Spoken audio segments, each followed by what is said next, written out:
क्या आपने कभी सुना है कि भगवान खुद अपनी पत्नी को मनाने के लिए नाराज होकर रथ यात्रा में निकल पड़ते हैं और देवी लक्ष्मी क्रोध में आकर मंदिर का द्वार ही बंद कर देती हैं? ये सिर्फ कहानी नहीं, ये है प्रेम, अहंकार और भक्ति की अद्भुत लीला, भगवान जगन्नाथ और देवी लक्ष्मी के दिव्य विवाह की। पुरी नगरी में हर दिन भक्ति की धारा बहती थी। यहाँ विराजमान थे भगवान जगन्नाथ, जिनके दर्शन मात्र से भक्तों का जीवन सफल हो जाता था। मंदिर में भोग, आरती और कीर्तन का अद्भुत माहौल रहता, लेकिन इस शांति के पीछे छुपी थी एक रहस्यमयी लीला, जिसे बहुत कम लोग जानते थे। ये कहानी है उस समय की जब भगवान स्वयं प्रेम और संबंधों की परीक्षा लेने वाले थे। एक दिन वैकुंठ से देवी लक्ष्मी पुरी आईं। उनका रूप तेजस्वी था और हर कोई उनके दर्शन से मोहित हो गया। मंदिर के द्वार पर आते ही वातावरण बदल गया, मानो स्वयं समृद्धि धरती पर उतर आई हो। भगवान जगन्नाथ ने भी उन्हें देखा और उनके मन में एक दिव्य आकर्षण उत्पन्न हुआ। यही वह क्षण था जब एक अलौकिक प्रेम कथा की शुरुआत हुई। मंदिर के अंदर जब दोनों आमने सामने आए तो समय जैसे थम गया। भगवान जगन्नाथ ने मधुर मुस्कान से देवी का स्वागत किया। देवी लक्ष्मी ने भी विनम्रता से प्रणाम किया। इस पहली भेंट में ही एक अनकहा रिश्ता बन गया। पुजारी और भक्त इस दिव्य मिलन को देखकर आश्चर्यचकित थे। उन्हें समझ आ गया था कि कुछ अद्भुत होने वाला है। कुछ समय बाद भगवान ने अपने मन की बात व्यक्त की। उन्होंने देवी लक्ष्मी से विवाह का प्रस्ताव रखा। ये कोई सामान्य विवाह नहीं था, बल्कि पूरे ब्रह्मांड का उत्सव बनने वाला था। देवी ने मुस्कुराकर सहमति दी, लेकिन एक शर्त रखी, विवाह भव्य और पूरे जगत के सामने होना चाहिए। भगवान ने यह स्वीकार किया और तैयारियां शुरू हो गईं। पुरी में घोषणा हुई कि इस बार की रथ यात्रा खास होगी। भगवान स्वयं रथ पर सवार होकर अपनी दुल्हन को लाने जाएंगे। ये सुनते ही भक्तों में उत्साह की लहर दौड़ गई। हर गली सजने लगी, हर घर में दीप जलने लगे। ऐसा लग रहा था मानो पूरा जगत इस दिव्य विवाह का साक्षी बनने को तैयार हो। विशाल रथ बनाए गए, लकड़ी, रंग और भक्ति से सजे हुए। हर रथ एक अद्भुत कारीगरी का नमूना था। भक्त अपने हाथों से रस्सियां पकड़ने को उत्सुक थे। कहा जाता है कि जो इस रथ को खींचता है उसका जीवन सफल हो जाता है। इस बार का रथ यात्रा केवल यात्रा नहीं, बल्कि प्रेम की यात्रा बनने जा रही थी। शंख ध्वनि के साथ यात्रा शुरू हुई। भगवान जगन्नाथ रथ पर सवार हुए और भक्तों की भीड़ उमड़ पड़ी। हर कोई जय जगन्नाथ के नारे लगा रहा था। वातावरण भक्ति और आनंद से भर गया। लेकिन इस उत्सव के पीछे एक रहस्य छिपा था। क्या यह यात्रा सिर्फ विवाह के लिए थी या कुछ और होने वाला था? मंदिर में देवी लक्ष्मी अपने कक्ष में प्रतीक्षा कर रही थीं। उन्हें विश्वास था कि भगवान उन्हें लेने आएंगे। लेकिन समय बीतता गया और भगवान नहीं आए। धीरे धीरे उनके मन में संदेह और क्रोध उत्पन्न होने लगा। क्या भगवान उन्हें भूल गए थे? जब देवी को पता चला कि भगवान रथ यात्रा में निकल गए हैं तो उनका क्रोध बढ़ गया। उन्होंने इसे अपमान समझा। उन्होंने निर्णय लिया कि जब तक भगवान स्वयं आकर उन्हें मनाएंगे, वो मंदिर का द्वार नहीं खोलेंगी। ये घटना आने वाले बड़े संघर्ष की शुरुआत थी। देवी लक्ष्मी ने मंदिर का द्वार बंद करवा दिया। पूरे पुरी में हड़कंप मच गया। भक्त चिंतित हो गए, भगवान अंदर कैसे आएंगे? रथ यात्रा पूर्ण कर भगवान जगन्नाथ मंदिर लौटे, लेकिन जैसे ही उन्होंने प्रवेश करना चाहा, द्वार बंद मिला। सेवकों ने बताया कि देवी लक्ष्मी क्रोधित है। भगवान मुस्कुराए, लेकिन भीतर से समझ गए कि यह साधारण नाराजगी नहीं है, यह प्रेम की परीक्षा है, जिसमें उन्हें धैर्य और विनम्रता दिखानी होगी। भगवान ने अपने दूत को देवी के पास भेजा। दूत ने जाकर विनती की, माता, द्वार खोल दीजिए। लेकिन देवी लक्ष्मी ने स्पष्ट मना कर दिया। उन्होंने कहा, जब तक भगवान स्वयं आकर मुझसे क्षमा नहीं मांगेंगे, यह द्वार नहीं खुलेगा। दूत खाली हाथ लौट आया। अब भगवान को स्वयं आगे बढ़ना था। पुरी के भक्तों में चिंता फैल गई। मंदिर के द्वार बंद थे और भगवान बाहर खड़े थे। यह दृश्य असामान्य था। भक्त प्रार्थना करने लगे कि जल्दी सब ठीक हो जाए। लेकिन यह लीला भक्तों को भी सिखा रही थी कि रिश्तों में प्रेम के साथ सम्मान भी जरूरी होता है। भगवान जगन्नाथ ने क्रोध या अहंकार नहीं दिखाया। उन्होंने धैर्य से काम लिया। वे जानते थे कि देवी का क्रोध उचित है। उन्होंने निश्चय किया कि वे स्वयं जाकर देवी को मनाएंगे। यह निर्णय दर्शाता है कि सच्चा प्रेम हमेशा झुकना जानता है। भगवान द्वार के पास गए और धीरे से पुकारा, लक्ष्मी। अंदर से कोई उत्तर नहीं आया। उन्होंने फिर प्रयास किया, लेकिन देवी चुप रहीं। यह मौन ही उनकी नाराजगी का सबसे बड़ा संकेत था। भगवान समझ गए कि उन्हें और प्रयास करना होगा। इस बार भगवान ने प्रेम भरे शब्दों से देवी को मनाने की कोशिश की। उन्होंने अपनी गलती स्वीकार की और कहा कि रथ यात्रा उनका कर्तव्य था, लेकिन वे देवी को साथ ले जाना भूल गए। यह सुनकर देवी का मन थोड़ा पिघला, लेकिन उन्होंने अभी भी द्वार नहीं खोला। भगवान ने देवी के लिए उपहार भेजे, आभूषण, वस्त्र और मिठाइयाँ। यह परंपरा आज भी रथ यात्रा में निभाई जाती है। देवी ने उपहार स्वीकार तो किए, लेकिन द्वार अभी भी बंद रखा। यह दिखाता है कि केवल वस्तुएं नहीं, बल्कि सच्चा पश्चाताप जरूरी होता है। अब यह केवल नाराजगी नहीं, बल्कि एक परीक्षा बन चुकी थी। देवी लक्ष्मी यह देखना चाहती थीं कि भगवान उनका सम्मान कितना करते हैं। भगवान भी पूरे धैर्य से इस परीक्षा को स्वीकार कर रहे थे। यह लीला संसार को सिखा रही थी कि प्रेम में धैर्य और समझ जरूरी है। भगवान ने अंतिम बार द्वार के पास जाकर विनती की। इस बार उनके शब्दों में सच्चा प्रेम और पश्चाताप था। उन्होंने कहा, तुम्हारे बिना मैं अधूरा हूं। यह सुनकर देवी का हृदय पूरी तरह पिघल गया। अब निर्णय का समय आ चुका था। अचानक मंदिर के अंदर हलचल हुई। भक्तों ने देखा, द्वार धीरे धीरे खुल रहा है। देवी लक्ष्मी सामने आई और उनकी आंखों में अब क्रोध नहीं, प्रेम था। जैसे ही द्वार खुला, भगवान जगन्नाथ और देवी लक्ष्मी आमने सामने आए। दोनों की आंखों में प्रेम झलक रहा था। ना कोई शब्द, ना कोई शिकायत, केवल मौन में भावों का आदान प्रदान हुआ। यह मिलन केवल दो देवताओं का नहीं, बल्कि प्रेम और समर्पण का था। भगवान ने विनम्रता से देवी से क्षमा मांगी। देवी ने मुस्कुराकर उन्हें स्वीकार किया। यह दृश्य इतना भावुक था कि भक्तों की आंखों में आंसू आ गए। यह लीला सिखाती है कि सच्चे रिश्ते में क्षमा सबसे बड़ी शक्ति होती है। मंदिर में घोषणा हुई कि अब दिव्य विवाह संपन्न होगा। पूरी नगरी को फिर से सजाया गया। हर तरफ दीप, फूल और भक्ति का माहौल था। यह केवल एक विवाह नहीं, बल्कि एक महोत्सव बन चुका था। इस विवाह में केवल मनुष्य ही नहीं, बल्कि देवता भी शामिल हुए। आकाश से पुष्प वर्षा होने लगी। चारों ओर दिव्यता फैल गई। हर कोई इस अद्भुत क्षण का साक्षी बनना चाहता था। मंदिर में मंडप सजाया गया। वैदिक मंत्रों की गूंज सुनाई देने लगी। पुजारी सभी विधियां पूरी कर रहे थे। यह दृश्य किसी स्वर्ग से कम नहीं था। शुभ मुहूर्त में भगवान जगन्नाथ और देवी लक्ष्मी का विवाह संपन्न हुआ। मंत्रों, घंटियों और शंख की ध्वनि से पूरा वातावरण गूंज उठा। यह वह क्षण था जिसका सभी को इंतजार था। प्रेम ने अंततः विजय प्राप्त की। विवाह के बाद पूरे पुरी में उत्सव मनाया गया। भक्त नाचने लगे, गाने लगे।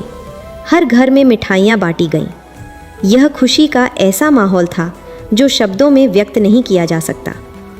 इस लीला के कारण रथ यात्रा का महत्व और बढ़ गया। अब यह केवल यात्रा नहीं, बल्कि प्रेम और समर्पण का प्रतीक बन गई। हर साल यह परंपरा इसी कथा की याद दिलाती है। यह पूरी कथा एक संदेश देती है। प्रेम में अहंकार नहीं, समर्पण होना चाहिए। भगवान भी अपने प्रेम के लिए झुकते हैं, तो हमें भी अपने रिश्तों में विनम्र होना चाहिए। यही सच्ची भक्ति है।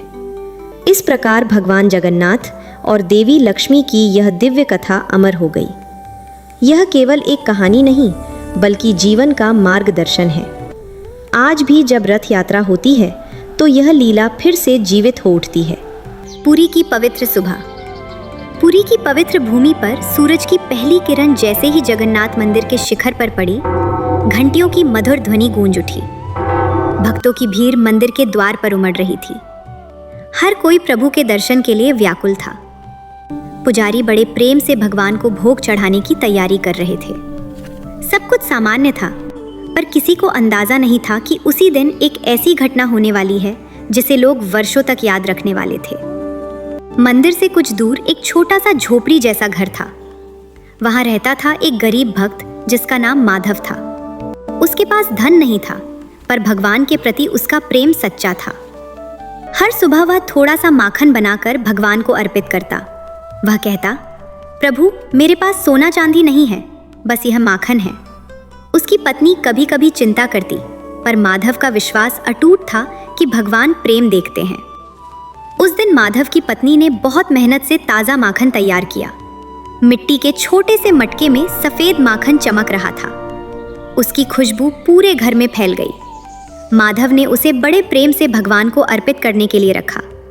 पर उसी रात कुछ ऐसा हुआ जो किसी ने सोचा भी नहीं था। सुबह जब माधव उठा तो मटके का ढक्कन खुला हुआ था और आधा माखन गायब था। माधव पहले तो हैरान रह गया। उसने सोचा शायद कोई बिल्ली या बच्चा खा गया होगा, पर मटके के पास छोटे छोटे पैरों के निशान दिखाई दिए। वह समझ नहीं पाया कि यह किसके हो सकते हैं। उसकी पत्नी डर गई और बोली, लगता है कोई चोर घर में घुस आया था। पर माधव को विश्वास नहीं हुआ। उसके मन में कहीं न कहीं यह भावना उठ रही थी कि इस चोरी के पीछे कोई दिव्य रहस्य छिपा है।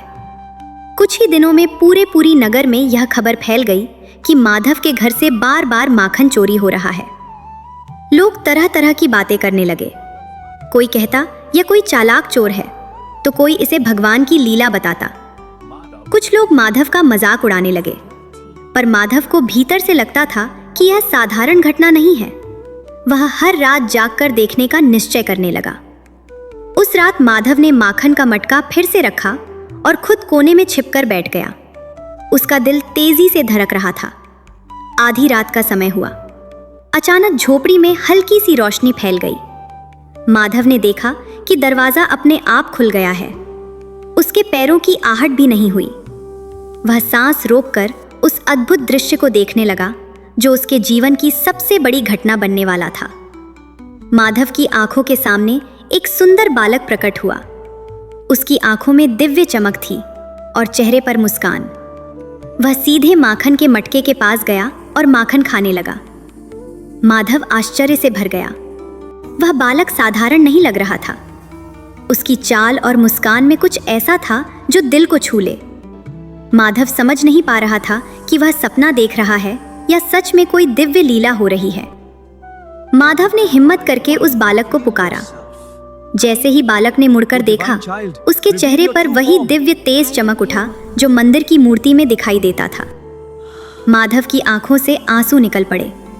उसे एहसास हुआ कि यह कोई और नहीं, स्वयं भगवान जगन्नाथ है। वह तुरंत उनके चरणों में गिर पड़ा, पर भगवान मुस्कुराकर माखन खाते रहे, जैसे यह सब एक खेल हो। माधव खुश भी था और उलझन में भी। उसने हाथ जोड़कर पूछा, प्रभु आप मेरे गरीब घर में चोरी क्यों कर रहे हैं? भगवान ने हंसकर कहा, माधव तुम्हारे प्रेम का स्वाद इस माखन में है। मंदिर में बहुत भोग मिलता है, पर ऐसा प्रेम नहीं। यह सुनकर माधव की आंखें भर आईं, पर उसे डर भी लगा कि अगर लोगों को यह बात पता चली तो वे विश्वास नहीं करेंगे।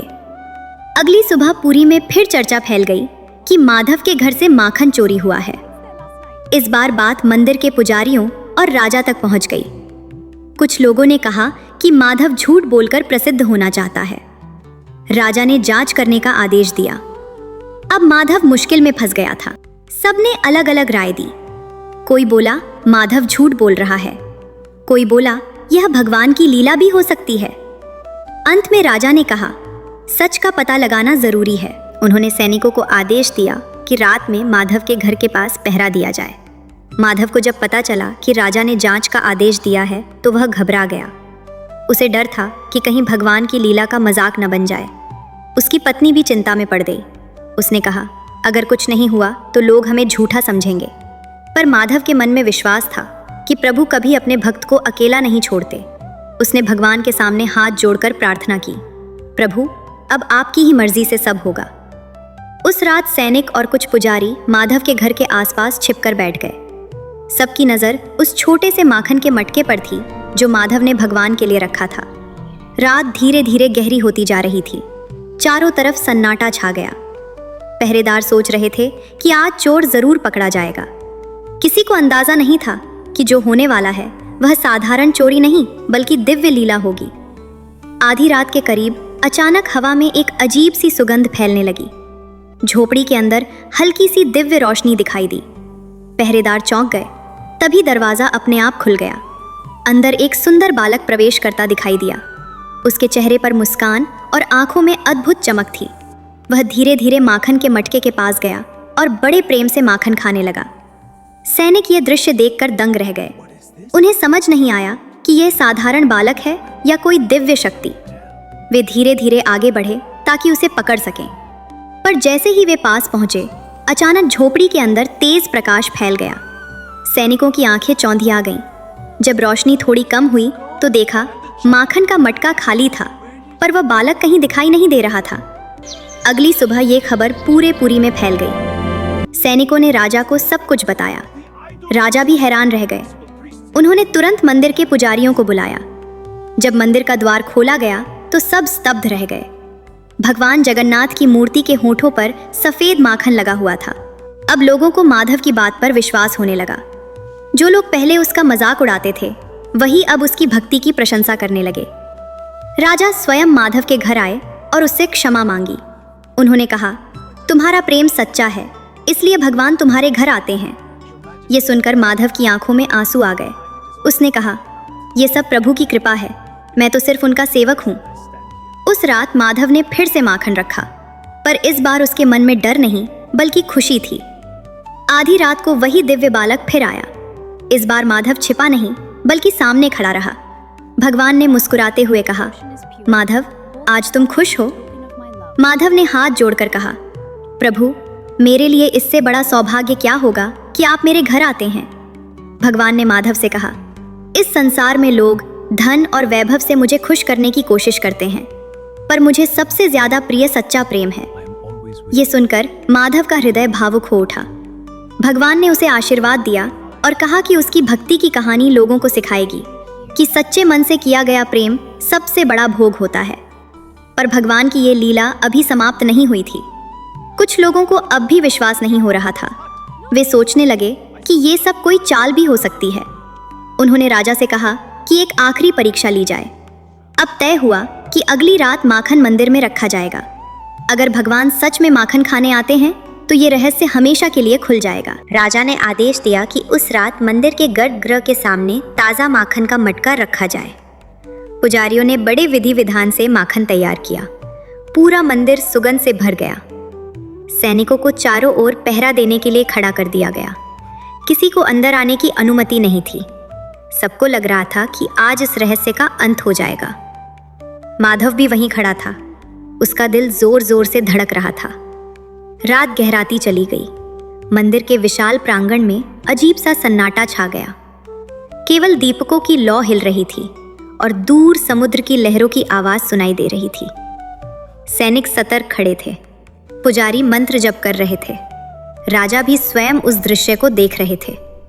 सबकी नजर उस माखन के मटके पर थी। किसी को अंदाजा नहीं था कि कुछ ही क्षणों में एक अद्भुत चमत्कार होने वाला है। आधी रात होते ही अचानक मंदिर के अंदर हल्की रोशनी फैलने लगी। दीपक अपने आप तेज जलने लगे। वातावरण में अद्भुत शांति छा गई।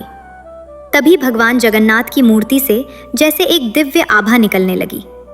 लोगों ने देखा कि मूर्ति के पास एक बालक का रूप खड़ा है। वही मुस्कान, वही चमकती आंखें। वह धीरे धीरे माखन के मटके की ओर बढ़ने लगा। बालक ने मटके का ढक्कन खोला और बड़े प्रेम से माखन खाने लगा। यह दृश्य देखकर सबकी सांसें थम गईं। किसी को समझ नहीं आ रहा था कि वे सपना देख रहे हैं या सच। सैनिक और पुजारी स्तब्ध खड़े थे। राजा के चेहरे पर भी आश्चर्य साफ दिखाई दे रहा था। कुछ ही क्षणों में माखन का आधा मटका खाली हो गया। बालक ने मुस्कुराकर चारों ओर देखा। अचानक वह बालक तेज प्रकाश में बदल गया और अगले ही क्षण वह प्रकाश फिर से भगवान जगन्नाथ की मूर्ति में समा गया। मंदिर में खड़े सभी लोग घुटनों के बल बैठ गए। उन्हें समझ आ गया कि यह कोई साधारण घटना नहीं थी, यह स्वयं भगवान की लीला थी। राजा की आंखों में भी आंसू आ गए। उन्होंने हाथ जोड़कर कहा, प्रभु, आपकी महिमा अपरंपार है। पूरी नगर में माधव की भक्ति की चर्चा होने लगी। जो लोग पहले उसका मजाक उड़ाते थे, वही अब उसे सम्मान देने लगे। माधव ने सिर झुकाकर कहा, ये सब प्रभु की कृपा है। राजा ने हंसते हुए कहा, अगर भगवान माखन चोरी करते हैं तो उन्हें भी सजा मिलनी चाहिए। यह सुनकर सब मुस्कुरा पड़े। तब पुजारियों ने निश्चय किया कि अब से हर दिन भगवान को विशेष माखन का भोग लगाया जाएगा। इसे भगवान की माखन चोरी की याद के रूप में माना जाएगा। इस तरह भगवान को प्रेम से सजा दी गई, हर दिन माखन खिलाकर। उस दिन के बाद मंदिर में एक नई परंपरा शुरू हो गई। हर सुबह भगवान जगन्नाथ को ताज़ा माखन का भोग लगाया जाने लगा। भक्त भी दूर दूर से माखन लेकर आने लगे। वे कहते थे कि जिस भगवान को सच्चे प्रेम का स्वाद पसंद है, उन्हें यही सबसे प्रिय भोग है। पुरी का यह मंदिर अब केवल पूजा का स्थान नहीं, बल्कि प्रेम और भक्ति का प्रतीक बन गया। माधव के जीवन में अब कोई कमी नहीं थी। हर दिन जब वह मंदिर जाता और भगवान के होठों पर माखन का भोग देखता तो उसकी आंखें भर आती। उसे याद आता कि कैसे एक दिन भगवान उसके छोटे से घर में माखन खाने आए थे। यह याद उसके जीवन की सबसे बड़ी दौलत बन गई। इस अद्भुत लीला ने पूरी नगर को एक गहरा संदेश दिया। भगवान को सोना, चांदी या बड़े भोग नहीं चाहिए, उन्हें चाहिए सच्चा प्रेम और श्रद्धा। माधव के छोटे से माखन में वही प्रेम था, इसलिए भगवान स्वयं उसे खाने आए। आज भी लोग यह कथा सुनते हैं और याद रखते हैं। जब भक्ति सच्ची हो तो भगवान भी भक्त के घर आने से खुद को रोक नहीं पाते। अगर आपको यह दिव्य कथा पसंद आई हो तो वीडियो को लाइक करें, शेयर करें और चैनल को सब्सक्राइब करना ना भूलें, क्योंकि ऐसी अद्भुत लीलाएं आप कहीं और नहीं सुनेंगे।